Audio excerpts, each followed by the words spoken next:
Are we ready to? Recording in progress. Okay, welcome everyone. Gavel, gavel, gavel. I will call to order the April Ways and Means Committee meeting. Roll call, please. Here. Here. Here. Here. Great, thank you. Item 2 on the agenda is approval or amended or proposed amendments of the agenda. Does anyone have anything to change or question? All right, the agenda will stand as approved. Item 3 is the reports of the chair and alderman. I have no report. Alderman Gould, No report. Alderman Shelton, No report. Alderwoman Tice. No report. Okay, moving along. Item 4 is the city administrative report. 4A is the investment report. Who is helping us with that? Brad up there? I see him. I'm here. Can you guys hear me okay? Yes. Perfect. All right. Well, hello, everyone. So for the investment report, I figured I'd give you a quick 20-second update on the market and what's going on. You probably saw a week and a half or 2 weeks ago, the Fed raised the Fed funds rate 1/4 point. So we're seeing a little bit of an escalation in money market. And they're doing this to control inflation. They're doing that. There's a pretty strong likelihood that the Fed will raise rates maybe another 1/4 point towards the end of the year. But we may be looking at money market yields about as high as they're going to get.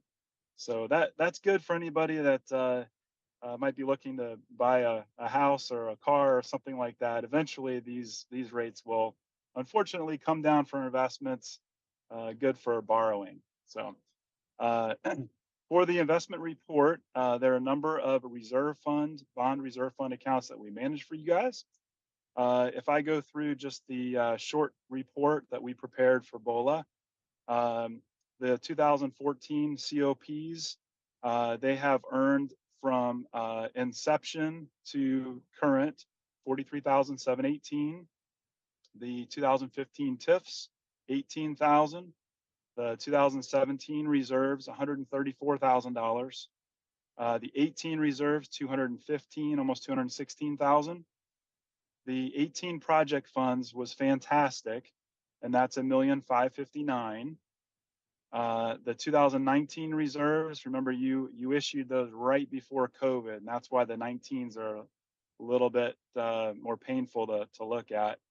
The earnings on that 19 reserve was just under 31,000. The project fund for the 2019s have earned 149,000 to date. That is winding down. And then the custody fund, which we just started a couple months ago, has earned about $109,000 so far.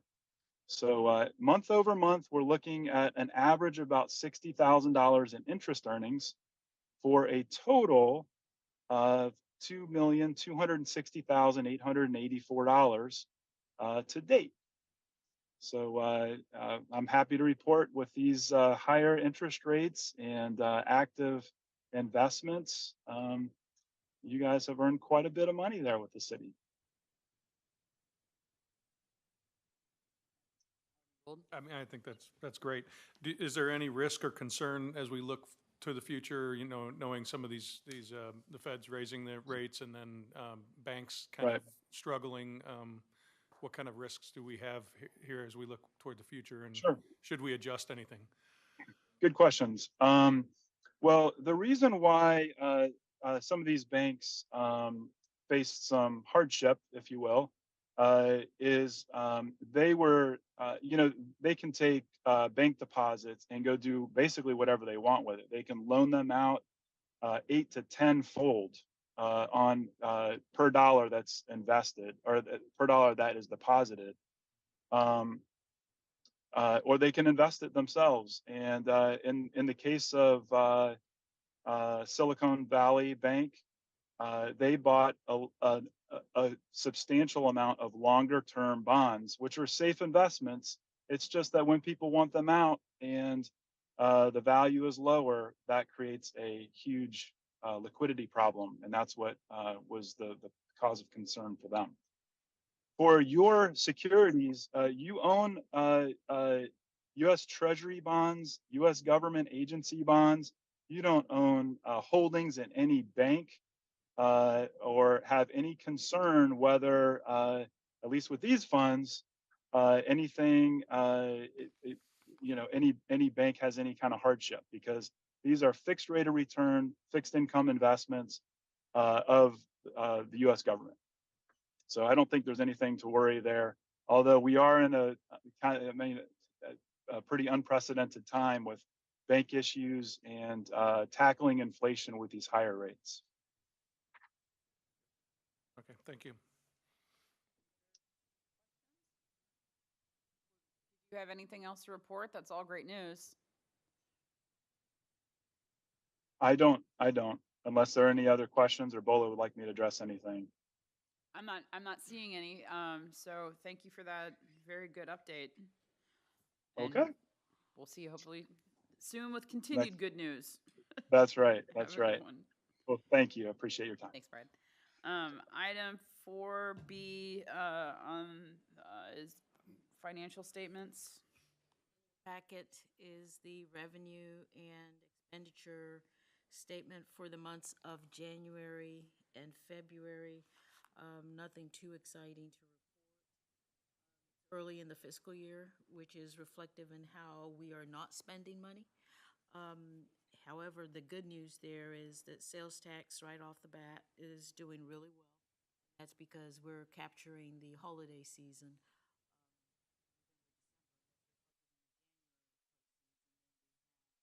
February, so across the board about 14% prior year, same time. Questions on expenditure, I am told that there is a typo in planning development regarding fiscal year actual. I think that's closer to spent year to date is about 67,000 total budget that I have in that cell. Exciting to report unless you all have questions. Glad to hear revenue is up. Exactly. Also, on a good note, there finally is a settlement on the charter matter. So we are expecting, I don't believe we have the check yet, we are expecting a net class award from this class action lawsuit of about 191,697. Charter versus Winchester. Packet, we provide a spreadsheet that shows what each municipality throughout the state will receive less attorney expenses. So that's also good news for the city.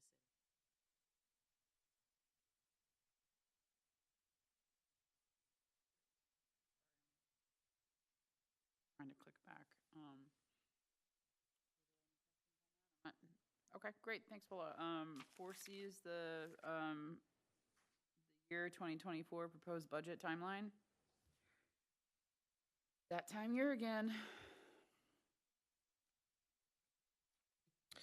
It's actually a tad bit early for a budget discussion, but in looking at the budget and wanting to become the most hated person on the management team, I really took a hard look at what might have been the items that really take the most time in consideration when we discuss them with the Ways and Means Committee, and that's capital and it's personnel. Those are two of our largest areas, the capital budget, obviously every year, where there's lots of things that department heads want or need, departments need, and how do we massage that with our budget? And then personnel requests, obviously our entire budget, most of it is like 60 to 70% of it is comprised of personnel, so that is obviously very large. So if we have those conversations early and make sure that we're ready to go by the time we get the budget done and even bring it to you guys ahead of time so you can kind of start having those discussions amongst yourself and other board members, we thought would be wise as far as the budget process goes. So it is making us, the department heads, it's making staff start a little bit earlier, but I think it'll be a smoother transition as far as the rest of the budget process goes.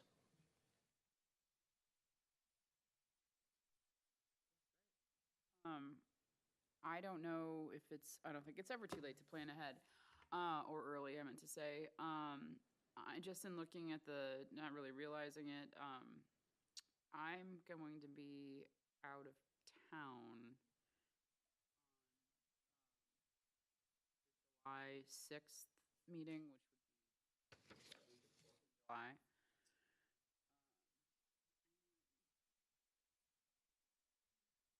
That's July 5th. Oh, I'm just looking at Ways and Means. It says July 6th. I'm going off the spreadsheet. I didn't actually pull Yeah, the calendar. it is. It's when the meeting is scheduled.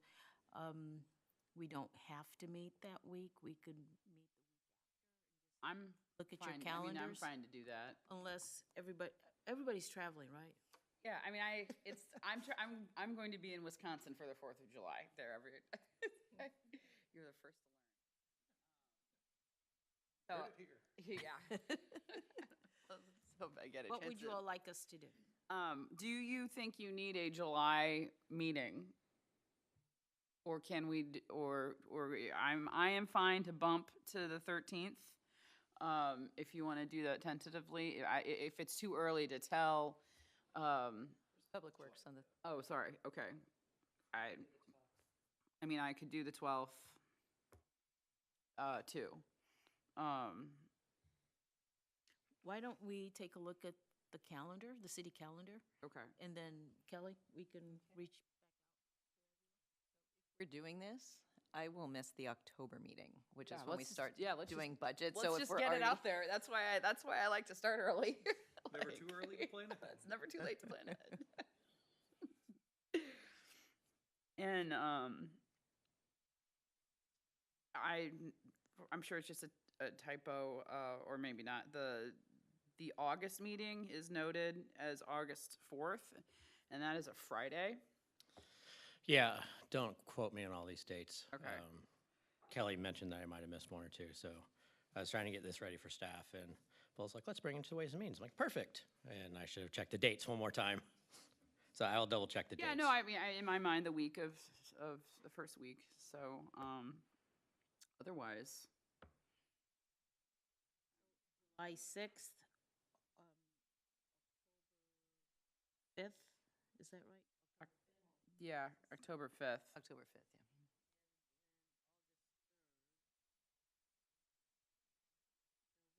We're, months ahead. Yeah, no, August is a good time. I was just, I actually do have a conflict on August 4th. That's why I brought it to my attention. But then not on August 3rd. So, but I won't be here July We'll send 6th. this back out so you can let us know if we need to move things. We're always flexible with the Ways and Means because there's a lot of special meetings in there. We have time. Okay, great. Thank you. And thank you for having the foresight to put all those dates in.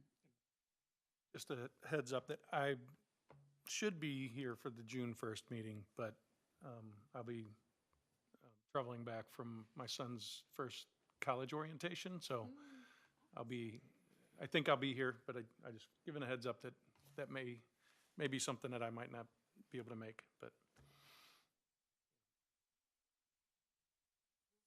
What items we have, sometimes we cancel these meetings. So- Yeah, and I don't like to, we don't need to meet if there's no, if we can do that, and it's really just getting ahead of the schedule when, when it becomes budget season and pacing it out. Okay. So, and getting it on the calendar. And I know, I mean, in my office, the way it works is that if I don't have a do not schedule, it's fair game. So I'll take this and I'm gonna put it on my calendar, and block off that time. Great, okay, well, that was did you have anything more on this subject, or? Well, I think it's timely to give you all an update on the search. So Jason and I continue to interact with SGR, and so we have narrowed the candidates to 3, and we are scheduled in 2 weeks to have the interviews. During this process, we have also identified an individual for the controller position, and we're interviewing that person next week. So reference checks this week, all the other related, background checks and things like that that go with it. So solid candidates. So we're very excited about where we are in this process, and I can't say enough good things about hiring the right search firm that has Take your experience time. exactly in placing finance directors throughout the country. So it has been a tremendous asset to work with SGR on this. Forward to updates on that one. I don't have an update for you on how the audit is going. I completely forgot. I haven't really talked to Gina about that or Andrew. So I want to say it's going well, but I'll remember to bring an update at the next meeting. Great. I mean, and I think the things that the pain we went through before, I think we've Yeah, it righted won't be that. anything like that. So I hope that's good to know. Okay, item 4, not seeing any further questions. Item 4D, preliminary non-binding tax rates. So as we're getting closer to starting the budget process, the county, St. Louis County, is also starting their process of having us set the preliminary non-binding tax rate. And their process is dictated through state statute, Chapter 137.355 and 137.180, whereby they assess valuations are set, and then we do a preliminary calculation on the non-binding tax rate. Gina provided me a one-page document that provides what the 2022 tax rate ceiling is, the actual 2022 tax rate, and then the 2023 non-binding tax rate. If you take a look at that, you will see that the tax rates have dropped. However, you may have seen this on your own personal property, that the assessed valuation is going up considerably. Put in here what those numbers are. For residential, it's 12.6% increase. For commercial is 52.5%, and personal property is 0.2. And these numbers are similar to what other municipalities are seeing, because I did a quick survey to find out whether it's an anomaly for the city of Brentwood, but it's not, it's across the board. I expect that both residential property owners and commercial property owners will probably protest these values at the Board of Equalization. But closer to September, we'll know what those actual assessed valuation rates are. I expect that we will see revenue increase because the values are increasing. But I want to put it out there so that you're able to compare what the city's maximum tax ceilings are compared to what we're actually going to be setting the tax rates at. So if there's any concern, and we tend to get these kind of comments back from the pension board, their reliance on that revenue is greater than most. So I haven't sent this to the library and the pension. I hope to do that hopefully tomorrow or sometime next week, so that they are part of this discussion and have this information as well. But we're just bringing this to your attention so you're aware that we're starting this process. Questions?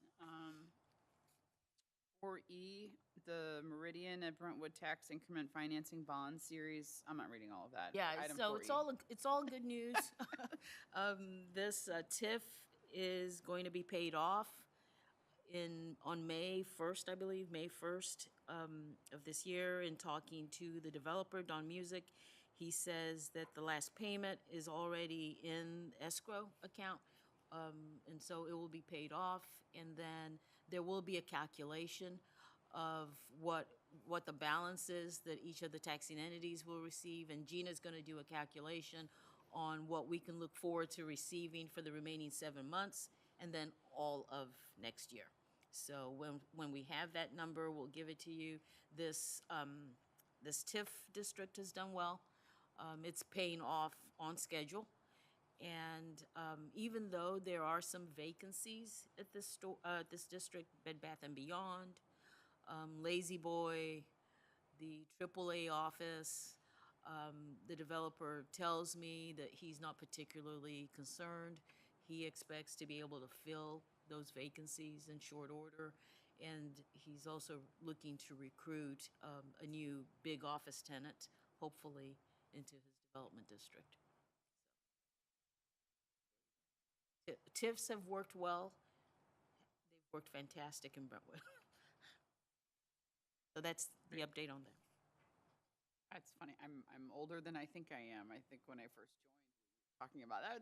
Well, we got another 8 years on that. I know, time Now- flies. and With now- this, I think we only have Hanley Station. Hanley Station might be the one remaining TIF district in town. I mean, we have a lot of transportation development districts, but this is the one remaining TIF district that the city has, Hanley Station, once this is paid off.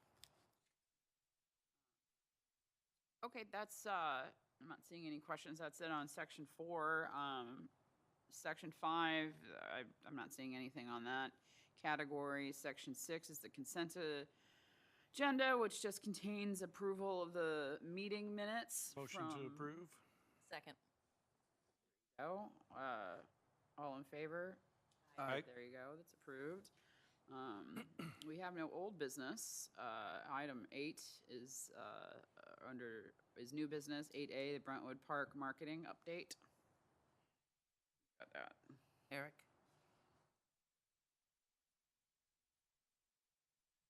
So we just wanted to kind of give the Ways and Means Committee a little update on what we're going to be planning on marketing efforts for the Brentwood Park grand opening.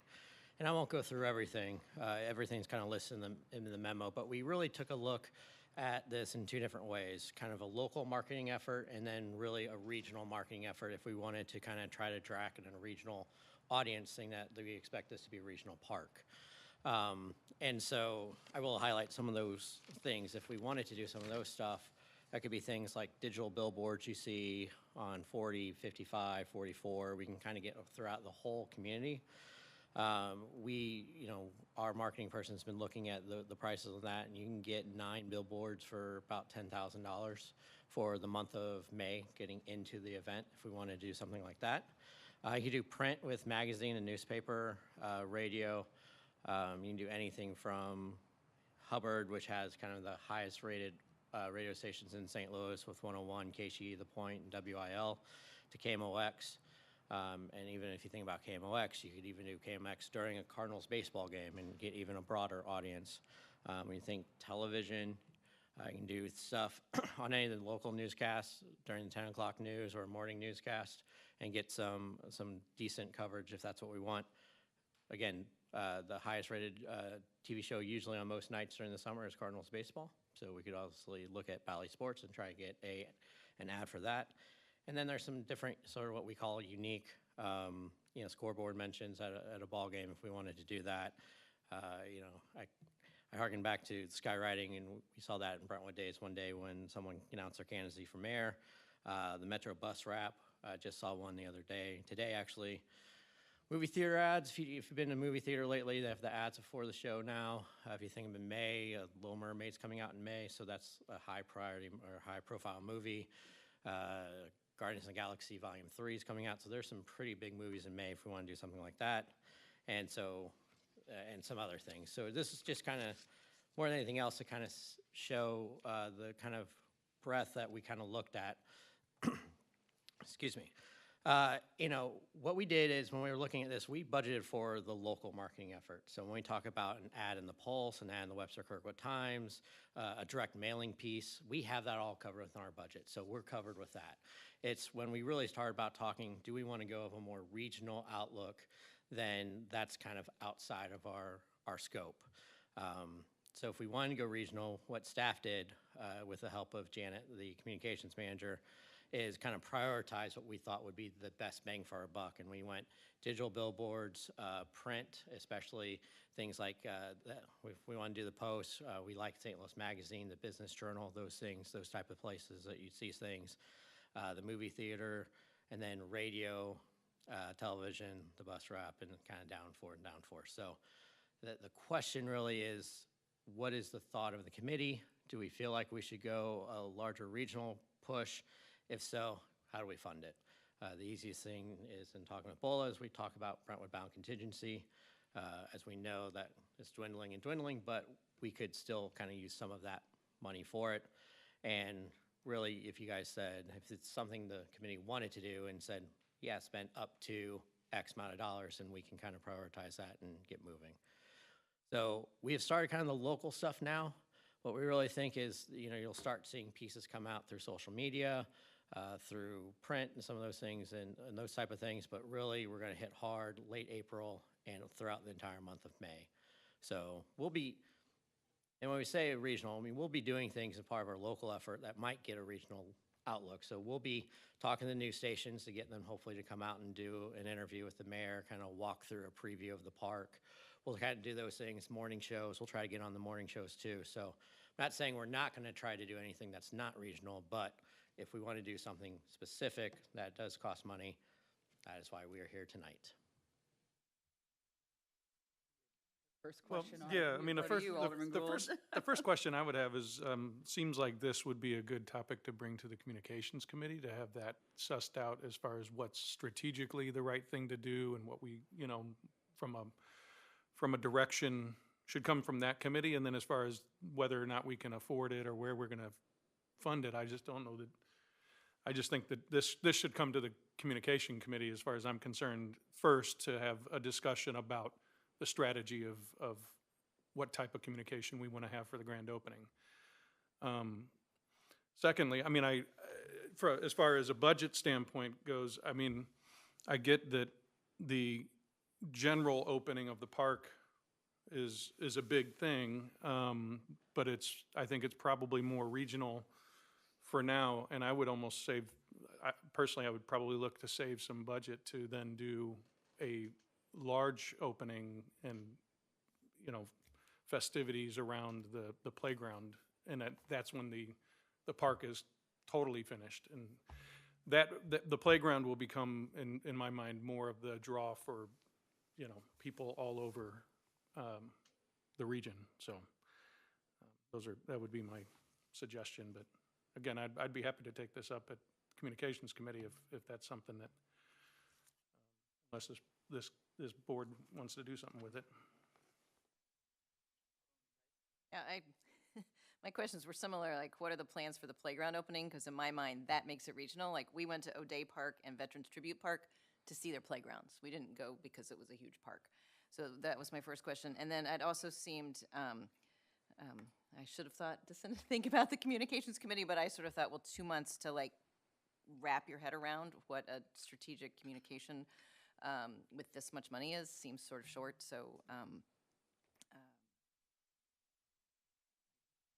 concur with what Alderman Gould said. To answer a couple of questions, one is as far as staff, we've been discussing this for months. I mean, obviously, we've been trying to kind of put together everything, and we had started locally because that was our thought process when we were doing the budget. It was in conversations with Bola and other staff members where we thought maybe we should look at some regional output. We completely understand the point about the playground. We're expecting to do something similar again, at least the local stuff. And again, if we want to save some of the money for more of a regional thing to the playground, understandable.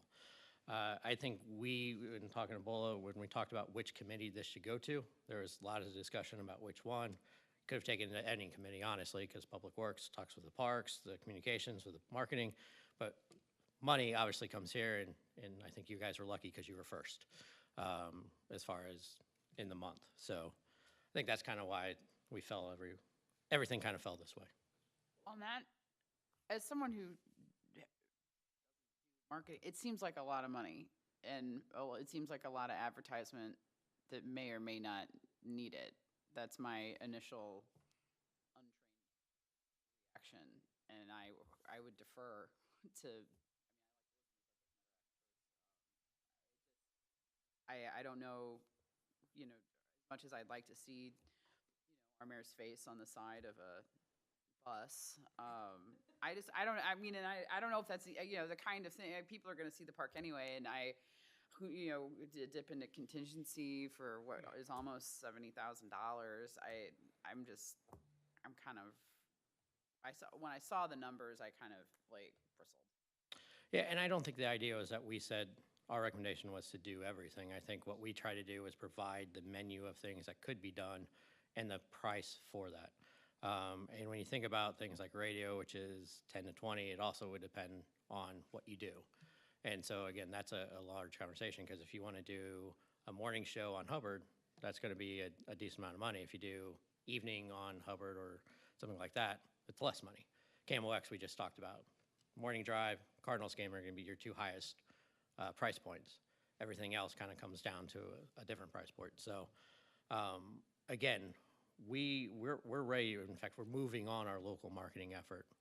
It's just whether or not we thought we wanted to, if the committee felt the need or the want to breadth out to more regional.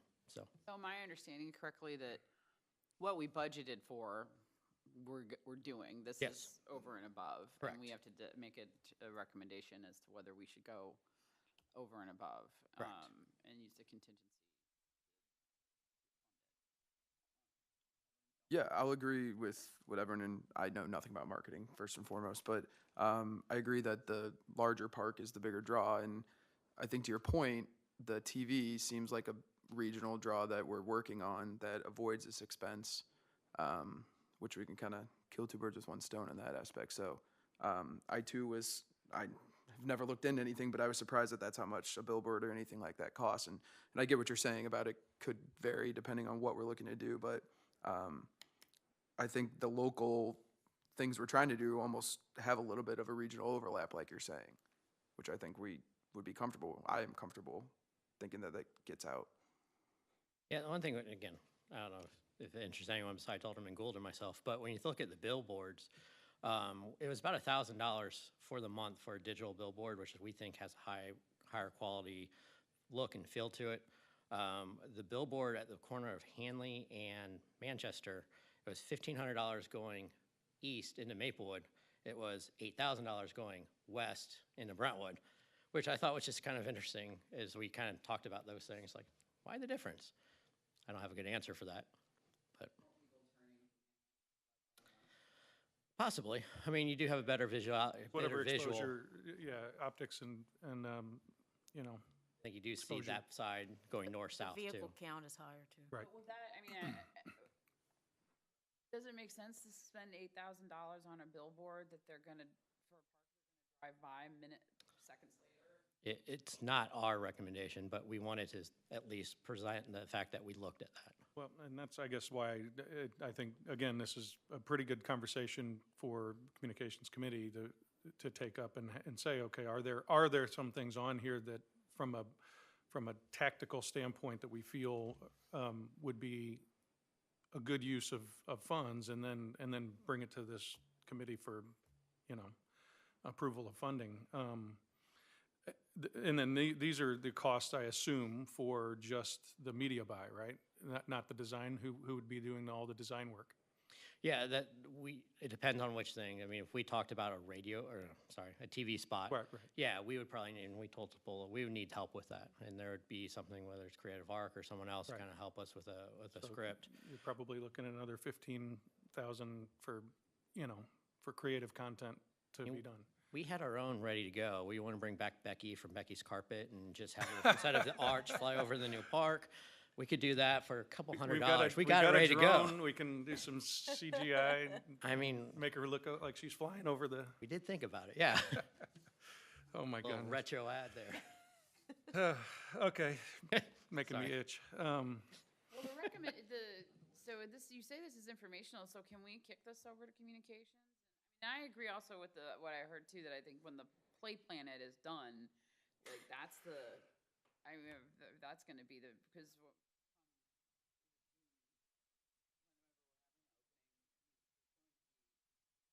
not finished. Yes. Yeah, and I think, from, as it relates to that, these will all be still a good list of things that we start to discuss, and it's, again, never too early to start for an opening that might be the end of this year or something like that. So, I would make a motion to defer this to the Communications Committee in the upcoming meeting of the 18th. Second.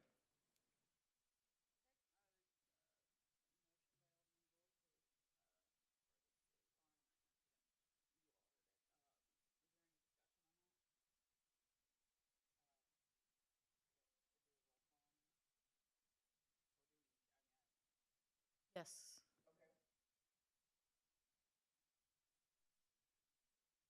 Yes.